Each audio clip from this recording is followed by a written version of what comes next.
शतरगंज नाम के गांव में हरिया नाम का आदमी रहा करता था। वो खिलौने बनाया करता था, मगर उसके खिलौने लोग ज्यादा पसंद नहीं करते थे। हरिया हर रोज नए नए खिलौने बनाता और बाजार जाकर खिलौने बेचता, मगर बड़ी मुश्किल से एक ही खिलौना हरिया बेच पाता था। एक दिन हरिया का पड़ोसी गणेश उसके पास आकर, अरे हरिया, आज तो तुम्हारे खिलौने जैसे के वैसे ही है। हाँ गणेश भाई, मेरे खिलौने तो जैसे बिक ही नहीं रहे। अरे हरिया भाई, मैंने ही तुम्हारे खिलौने ले लिए होते, मगर मेरा धंधा आज कुछ खास नहीं चला, नहीं तो मैं तुमसे खिलौने जरूर खरीद लेता। गणेश भाई, तुमने पूछा यही बहुत है मेरे लिए। चलो घर चलते हैं हरिया, अब थोड़ी देर में रात हो जाएगी। गणेश भाई, सुबह से एक भी खिलौना नहीं बेचा मैंने। 2 दिन से मैंने कुछ खाया भी नहीं है। इस जालिम पेट के लिए कुछ ना कुछ तो बेचना पड़ेगा। हाँ भाई, तुम बेचो, मैं चलता हूँ। हाँ। ऐसा कहकर गणेश वहां से चला जाता है। अब हरिया अपने खिलौने बेचने लगता है। तभी एक औरत अपनी लड़की के साथ हरिया के पास आकर, भैया ये गुड़िया कितने की दी? ये गुड़िया 20 रुपए की है बहन। कुछ कम करो ना भैया, घर जाने का समय हो गया है और बच्ची ने जिद की है इसलिए खिलौने ले रही हूँ, वरना खिलौने तो इतने अच्छे नहीं है। उस औरत की बात सुन हरिया दुखी हो जाता है और उस औरत से, एक काम कीजिए, आप एक खिलौना 15 रुपए में ले लीजिए, इससे कम तो नहीं आएगा। नहीं भैया, ये खिलौना 10 रुपए में देना है तो दो, मैं इससे एक और रुपया भी ज्यादा नहीं दूंगी। ठीक है, ये लो गुड़िया। औरत ने 10 रुपए देकर वो खिलौना खरीदा और वहां से चली गई। हरिया को दिन भर की कमाई में से 10 रुपए ही मिले थे, इसीलिए हरिया थोड़ा नाराज था। मगर शाम हो जाने के कारण हरिया घर जाने के लिए निकलता है। तभी हरिया खुद से, आज तो मुझे घर जाने के लिए बहुत देर हो गई, जल्दी निकलना पड़ेगा। ऐसा कहकर हरिया अपनी टोकरी उठाकर जल्दी जल्दी घर जाने के लिए निकलता है। तभी उसे समझ में आता है कि रात होने के कारण उसे अब जंगल के रास्ते में से गुजरना पड़ेगा। वो जंगल के रास्ते से जाने लगता है। हरिया अपनी टोकरी लेकर वहां चल रहा था और खुद से बात भी कर रहा था। नसीब भी कितना खराब है, आज दिन भर की कमाई हुई तो कितनी, 10 रुपए, उसमें तो मेरा खाना तक नहीं होगा। क्या नसीब है मेरा भगवान। ऐसा कहकर हरिया घर जाने लगा। थोड़ी देर चलने के बाद उसे घना जंगल लगा। जंगल के रास्ते से वो कभी कभार जाया करता था, इसीलिए उसे डर नहीं लगता था। हरिया एक पेड़ के नीचे से जा रहा था, तभी उसे किसी की आवाज सुनाई दी, हरिया हरिया। हरिया रास्ते से फिर से चलने लगा। उसे वही आवाज आने लगी, हरिया हरिया। कौन है? किसने मुझे आवाज लगाई? हरिया हरिया। तभी हरिया को पेड़ के नीचे एक औरत बैठी हुई दिखाई देती है। ये देख हरिया। आप कौन हैं? और इतनी रात को यहाँ घने जंगल में क्या कर रही हो? मेरा नाम रजनी है। मुझे मेरे घर वालों ने घर से बाहर निकाला है, इसीलिए मैं यहाँ बैठी हुई हूँ।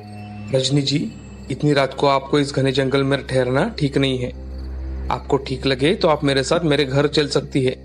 ठीक है, मैं आपके साथ आपके घर आऊंगी। ऐसा कहकर रजनी हरिया के साथ उसके पीछे उसके घर जाने लगी। हरिया को पता ही नहीं था कि जिसे वो घर लेकर जा रहा है वो एक चुड़ैल है। कुछ समय बाद हरिया रजनी को लेकर उसके घर चला गया। घर जाते ही हरिया रजनी से, रजनी जी, ये मेरा छोटा सा घर है, आप मेरे घर में जहाँ चाहे वहाँ रह सकती है। जी ठीक है, मैं कहीं भी सो लूंगी। रजनी जी, आज घर में कुछ भी नहीं है, मैं आपको खाना तक नहीं दे सकता। क्यों, घर में कुछ भी नहीं है? नहीं रजनी जी, 2 दिन से मेरा एक भी खिलौना नहीं बिका और आज सिर्फ तो एक ही खिलौना बिका है, उससे ये 10 रुपए के चने लेकर आया हूँ। इसमें से आप थोड़े खा लीजिए, थोड़े मैं खा लेता हूँ। ठीक है। ऐसा कहकर रजनी और हरिया चने खाकर सो जाते हैं। रजनी रात हो जाने के कारण थोड़ी देर सोकर आधी रात को उठती है। रात में उठने के कारण वो अपने चुड़ैल के रूप में आ जाती है। वो घर में जाकर देखती है तो घर में कुछ भी खाने की चीजें नहीं होती। तभी वो 2 डिब्बों में अपने जादू से कुछ सामान भर देती है और घर के बाहर जाकर अपने जादू से बहुत खूबसूरत खिलौने बनाती है। खिलौने बन जाने के बाद वो घर में आकर सो जाती है। सुबह रजनी हरिया से पहले ही उठकर घर के सारे काम करने लगती है। तभी थोड़ी देर में हरिया उठता है। वो बाहर बने मिट्टी के खिलौने देख बहुत खुश हो जाता है और, किसने इतने सुंदर खिलौने बनाए होंगे? मैंने तो आज तक इतने सुंदर खिलौने कभी नहीं बनाए। तभी रजनी वहाँ बाहर आंगन में आ जाती है और हरिया से कहती है, हरिया जी, खिलौने अच्छे लगे? मैंने बनाए हैं। बहुत सुंदर खिलौने हैं रजनी जी। इतने सुंदर खिलौने बनाना आपने कहाँ से सीखा? हाँ हरिया जी, मैं मेरे घर में खिलौने बनाया करती थी। अच्छा, चलो मैं इन्हें बाजार जाकर बेच आता हूँ। तब तक तुम कहीं मत जाना। मैं यही रुकूंगी, आप चिंता मत कीजिए। ऐसा कहकर हरिया खिलौने टोकरी में भर के बाजार बेचने चला जाता है। बाजार जाते ही उसकी टोकरी में इतने खूबसूरत खिलौने देखकर बहुत सारे लोग आश्चर्यचकित हो जाते हैं और उसके पास खरीदने के लिए भीड़ लगा देते हैं। सारे लोग हरिया से खिलौने खरीद लेते हैं। आज हरिया की अच्छी कमाई होने के कारण वो कुछ राशन सामान खरीद लेता है और घर जाने के लिए निकलता है। आज हरिया बहुत खुश था। उसके सारे खिलौने बिक गए थे। घर आते ही, रजनी जी, मैंने कुछ राशन लाया है, ये ले लो। थोड़ा था घर में राशन, तो मैंने उससे खाना बना लिया। मगर घर में तो कुछ भी राशन नहीं था। आइए, मैं आपको दिखाती हूँ। ऐसा कहकर रजनी हरिया को डिब्बे में भरा राशन दिखाती है। वो देख हरिया आश्चर्यचकित हो जाता है। तभी रजनी हरिया से, आप हाथ मुंह धो लीजिए, मैं खाना लगा देती हूँ। हाँ, अभी आता हूँ। ऐसा कहकर हरिया जल्दी जल्दी हाथ पांव धोकर खाना खाने बैठ जाता है। अब हरिया और रजनी अच्छी तरह से खाना खा लेते हैं। हरिया को खुश देख रजनी भी खुश हो जाती है। हरिया रजनी से, रजनी जी, आज कितने दिनों बाद मैं घर का खाना खा रहा हूँ। मैंने आज तक इतना स्वादिष्ट खाना कभी भी नहीं खाया है। ये सब सुन रजनी बहुत खुश हो जाती है। अब ऐसे ही दिन बीत रहे थे। हर रोज रजनी अपने जादू से नए नए आकार के खिलौने बनाया करती थी और उसे देख ग्राहक हरिया के खिलौने लेने के लिए भीड़ किया करते थे। एक दिन एक छोटी बच्ची अपने पिता से, पिताजी, मुझे खिलौना लेकर दीजिए ना।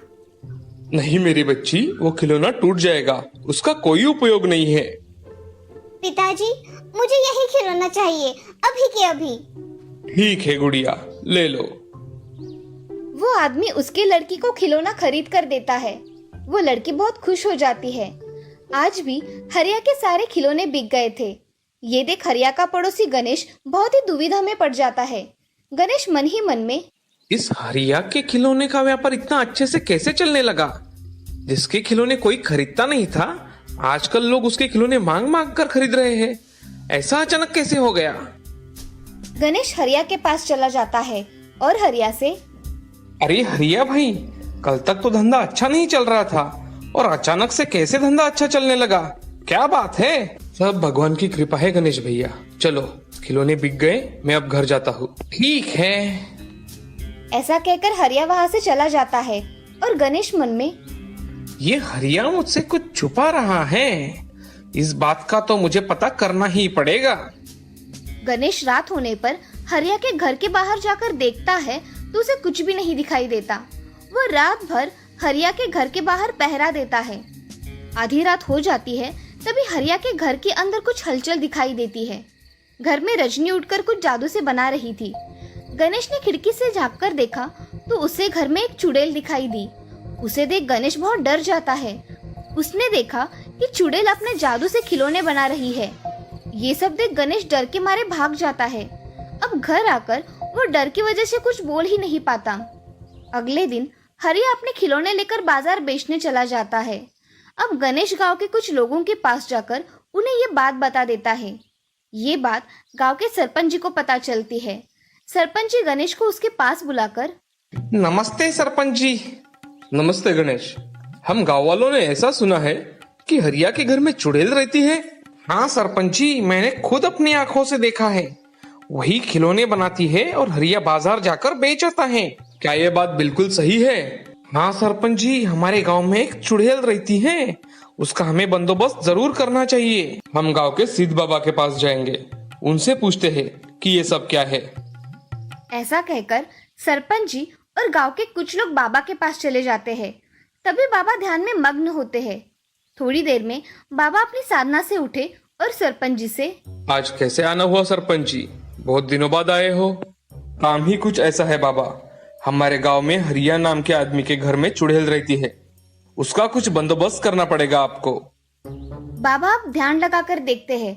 तभी उन्हें सारी बात पता चल जाती है।